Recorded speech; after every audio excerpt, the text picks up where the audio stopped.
আপনারা জানেন যে গাজীপুরের কোনাবাড়িতে 5ই আগস্ট একটা নির্মম হত্যাকাণ্ড হয়।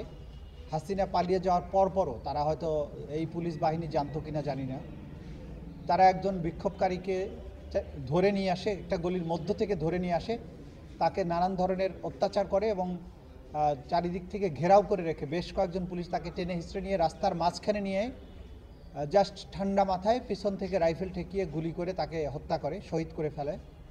এবং এরপরে আরেকটা গ্রুপ অফ পুলিশ এসে তার লাশকে টেনে টেনে গলির মধ্যে নিয়ে যায় এবং আজ পর্যন্ত তার স্বজনরা জানে না সেই লাশটা কোথায় আছে, তার ডেড বডিটা উদ্ধার হয়নি। আমাদের তদন্ত সংস্থা এই বিষয়ের উপর তদন্ত করছে। এই মামলার যারা আসামি এবং বিশেষ করে এই মামলাতে আজকে যারা 5 জন তারা আদালতে হাজির হয়েছিল, মামলাতে আরও একজন আসামি আছে যিনি পলাতক আছেন। এই মামলার একজন আসামি কনস্টেবল আকরাম, যে পিঠে রাইফেল ঠেকিয়ে হৃদয় হোসেন, সেই বিক্ষোভকারী আমাদের জুলাই বিপ্লবের যোদ্ধা হৃদয় হোসেনকে পিঠে রাইফেল ঠেকিয়ে গুলি করে হত্যা করে এবং গোটা দুনিয়ায় এই নির্মম দৃশ্য মিডিয়ার কল্যাণে এটা দেখেছে। সেই আকরাম হোসেন আজকে এখানে উপস্থিত ছিল কোর্টে। তাকে আমরা জিজ্ঞাসাবাদ করে কে তাকে এই রাইফেল দিয়ে গুলি করার হুকুম দিয়েছিল এবং তার সাথে কারা কারা ছিল তাদেরকে আইডেন্টিফাই করার জন্য, তার হুকুমদাতাদের আইডেন্টিফাই করার জন্য এবং তার লাশটি কোথায় নিয়ে গিয়ে গুম করা হয়েছে বা ফেলে দেওয়া হয়েছে সেটা উদ্ধার করার জন্য আমরা তাকে জিজ্ঞাসাবাদের জন্য কোর্টের কাছে একদিনের অনুমতি চেয়েছি। আগামী 11ই মার্চ তাকে আমরা জিজ্ঞাসাবাদ করব, অর্থাৎ আমাদের তদন্ত সংস্থা তাকে জিজ্ঞাসাবাদ করবে। এটা ছিল আজকের কোর্টের মোটামুটি প্রসিডিংস। এর বাইরে আরেকটা বিষয়ে যদি আপনাদের প্রয়োজন হয় আমরা জানাতে পারি, সেটা হচ্ছে যুক্তরাষ্ট্র ভিত্তিক একটা think tank right two freedom, তার প্রতিনিধিরা আজকে চিফ প্রসিকিউটরের সাথে সাক্ষাৎ করেছেন। তার নেতৃত্বে ছিলেন বাংলাদেশে নিযুক্ত সাবেক মার্কিন রাষ্ট্রদূত উইলিয়াম বি মাইলাম এবং বাংলাদেশে আরেকজন সাবেক মার্কিন কূটনীতিবিদ জন ড্যানি লুইজ। ওনারা এসেছিলেন আমাদের সাথে এই ট্রাইব্যুনালের বিচারের ব্যাপারে জানার জন্য, বাংলাদেশে জুলাই আগস্টে যে গণহত্যা হয়েছে বিশেষ করে সেই ব্যাপারে এবং পেছনে 15 বছরে যে সমস্ত গুম, এক্সট্রা জুডিশিয়াল কিলিং এগুলো হয়েছে সেগুলোর ব্যাপারে তারা আগের থেকেই এই থিঙ্ক ট্যাঙ্কটি তারা বক্তব্য দিয়ে এসেছে। তারা এই বিচার প্রক্রিয়ার অগ্রগতি, বিচার প্রক্রিয়াতে কোথায় কোনো সমস্যা আছে কিনা এই সব বিষয়ে আমাদের সাথে খোলামেলা কথাবার্তা বলেছেন। তারা বলেছেন তাদের পক্ষে যতটুকু সম্ভব তারা বাংলাদেশে এই মানবতা বিরোধী অপরাধের বিচারের ক্ষেত্রে তারা সহযোগিতাও করতে চান এবং সেই ব্যাপারে তাদের দিক থেকে যে সমস্ত পরামর্শের প্রয়োজন সেগুলো তারা দিয়েছেন এবং তারা চান যে, তারা বলেছেন আমরা কারো পক্ষে না, আমরা সবসময় চাই মানুষের যে ন্যায় বিচার প্রাপ্তির অধিকার সেটা নিশ্চিত হোক।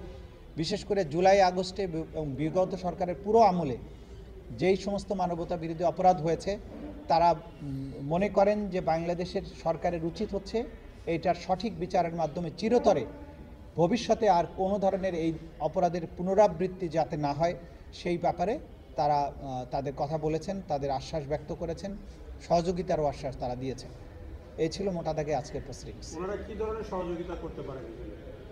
তারা আমাদেরকে নানান ধরনের তথ্য দিয়ে, বিশেষ করে তারা যেহেতু এই প্রক্রিয়া সম্পর্কে ঘনিষ্ঠভাবে জানতে চান, যে সমস্ত ডিসইনফরমেশন ছড়ানো হয় সেগুলোর ব্যাপারে তারা হেল্প করতে পারেন। আমরা তাদের কাছে জানতে চেয়েছি তোমরা কীভাবে সাহায্য করতে পারো। তারা বলেছে যে আমরা যেহেতু থিঙ্ক ট্যাঙ্ক, আমরা তথ্য সংগ্রহ করা, আমরা ওপিনিয়ন মেকিংয়ের ক্ষেত্রে যে বিচার কেন প্রয়োজন এবং এই বিচারের ব্যাপারে যে সমস্ত ডিসইনফরমেশন ছড়ানো হয় সেই ব্যাপারে তারা উদ্বেগ প্রকাশ করেছেন যে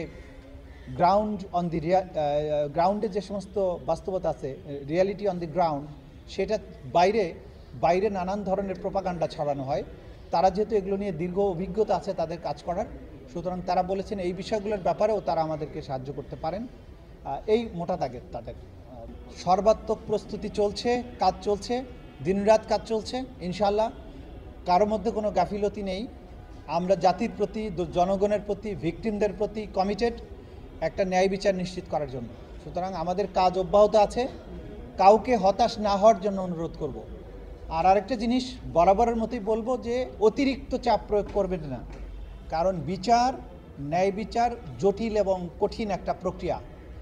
এখানে যদি অপ্রস্তুত অবস্থায় রিপোর্ট আসে অথবা তাড়াহুড়া করে বিচার করে আমি বিচারের কোনো ত্রুটি করি, তাহলে প্রতিপক্ষ এটার সুযোগ গ্রহণ করবে, ন্যায় বিচার পরাভূত হতে পারে। আমাদের সব কিছু দেখতে হয়। জনগণের বিচার চাওয়ার ব্যাপারে তারা চাইবেন দ্রুত, আমরা চাইব সুষ্ঠু নিরপেক্ষভাবে হওয়া, যতটুকু সময় দরকার ততটুকু সময় নেয়, এর বাইরে না। না, কোনো রকমের চাপ, আমরা কোনো রকমের চাপ অনুভব করছি না। রাজনীতিবিদরা বাইরে কোথায় কি বলছেন সেটা তাদের ব্যাপার, তাদেরকে জিজ্ঞাসা করবেন। ট্রাইব্যুনাল প্রসিকিউশন সম্পূর্ণভাবে কাজের ক্ষেত্রে স্বাধীন। বাইরের কারো কথায় আমরা প্রভাবিত হচ্ছি না। আমরা শুধুমাত্র আইন এবং শুধুমাত্র ন্যায় বিচার নিশ্চিত করার জন্য যা করা দরকার সেটার উপরে আছি। বাইরে কে কী বলছেন সেগুলো আমরা সেভাবে আমাদেরকে প্রভাবিত করছে না কোনোভাবেই। Thank you.